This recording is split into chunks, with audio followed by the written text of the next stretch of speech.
நிட்வா புயல் காற்றழுத்த தாழ்வு மண்டலமாக வலுவிழந்த பிறகு 30 மணி நேரமாக ஒரே இடத்தில் நீடித்தது ஏன் என விவரிக்கிறார் நமது செய்தியாளர் சிபிநந்தன். வணக்கம். ஒரு காற்றழுத்த தாழ்வு மண்டலம் எங்கேயுமே நகர முடியாமல் 30 மணி நேரத்துக்கு மேலே ஒரே இடத்துல இருந்து சென்னை போன்ற பகுதிகளுக்கு ஒரு நல்ல மழையை கொடுத்துருக்கு. ஏன் 30 மணி நேரத்துக்கு மேலே அவங்களால நகர முடியலை? அதற்கு சில காரணங்கள் இருக்குது. இன்றைக்கி காற்றழுத்த தாழ்வு மண்டலம், ஆனால் சில நாட்களுக்கு முன்பு வரை அவங்களுக்கு புயல்ங்கிற அங்கீகாரம் இருந்துச்சு. புயல் தானே எல்லாரையும் சுத்து போடும், அப்படித்தானே இலங்கையையும் அந்த டிட்வா கபலீகரம் செஞ்சிச்சு. ஆனால் இன்னைக்கு அந்த டிட்வாவுக்கு நேர்ந்த நிலை என்ன தெரியுமா? சில வானிலை காரணிகள் அந்த டிட்வாவை சுத்து போட்டது தான். இன்றைக்கி காற்றழுத்த தாழ்வு மண்டலமாக இருக்காங்க. அந்த காற்றழுத்த தாழ்வு மண்டலம் புயலாக இருக்கும்போது தமிழ்நாடு கடற்கரை பகுதிகளுக்கு இணையாக பயணப்பட்டு வந்தாங்க. அப்படி பயணப்படும் போது இலங்கையில் இருந்த அதே வீரியத்தோடு இல்லாமல் அந்த புயலோட ஒரு பகுதி, வெளிவட்ட பகுதி தமிழ்நாடு நிலப்பரப்பில் இருந்துச்சு. நிலப்பரப்பில் இருக்கக்கூடிய வறண்ட காற்று அந்த புயலோடு சேர்ந்ததால் அந்த புயலுக்கு வலிமை கிடைக்கல, வலிமை இழக்க வேண்டிய சூழல் ஏற்பட்டுச்சு. ஒரு கட்டத்தில் சென்னைக்கு அருகாமை வரும்போது அந்த புயல் அதனுடைய சுழலக்கூடிய வேகம் 35 நாட்ஸுக்கு கீழே வர்றதுனால புயலுங்கிற ஸ்தானத்திலிருந்து அவங்க ஆழ்ந்த காற்றழுத்த தாழ்வு மண்டலம் அப்படிங்கிற ஒரு நிலைக்கு வர்றாங்க.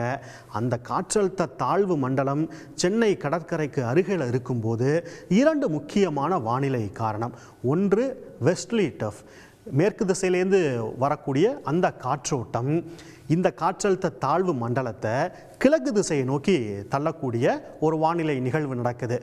கிழக்கு திசையில் இருக்கக்கூடிய ஒரு ரிட்ஜ், ஆன்டி சைக்ளோன் சொல்லப்படக்கூடிய முகடு போன்ற ஒரு அமைப்பு இந்த ஆழ்ந்த காற்றழுத்த தாழ்வு மண்டலத்தை தடுத்து நிப்பாட்டி ஏங்கிட்ட வராதுன்னு லாக் பண்ணி வைக்குது. மேலே ஒரு வானிலை நிகழ்வு, கீழே ஒரு வானிலை நிகழ்வு. இந்த 2 வானிலை நிகழ்வும் இந்த காற்றழுத்த தாழ்வு மண்டலத்தை சிறைபிடித்து வைக்கக்கூடிய ஒரு சூழல் ஏற்பட்டுச்சு. அதனால் 30 மணி நேரத்துக்கு சென்னைக்கு அருகாமையிலேயே காற்றழுத்த தாழ்வு மண்டலம் நிலை கொண்டு இருக்கக்கூடிய ஒரு சூழல். காற்றழுத்த தாழ்வு மண்டலம், ஆழ்ந்த காற்றழுத்த தாழ்வு மண்டலங்கிறது இப்போ காற்றழுத்த தாழ்வு மண்டலமாக அதோடைய சுழலக்கூடிய வேகத்தை வச்சு மாறி இருக்கு. அப்படின்னாலும் மேற்கு திசையில் இருக்கக்கூடிய அந்த காற்றோட்டம் 3ஆம் தேதி மாலையோ அல்லது இரவோ வடதிசைக்கு முழுமையாக போயிடும். அப்போ இவங்களுக்கு கிட்டத்தட்ட விடுதலை கிடைச்சிரும்.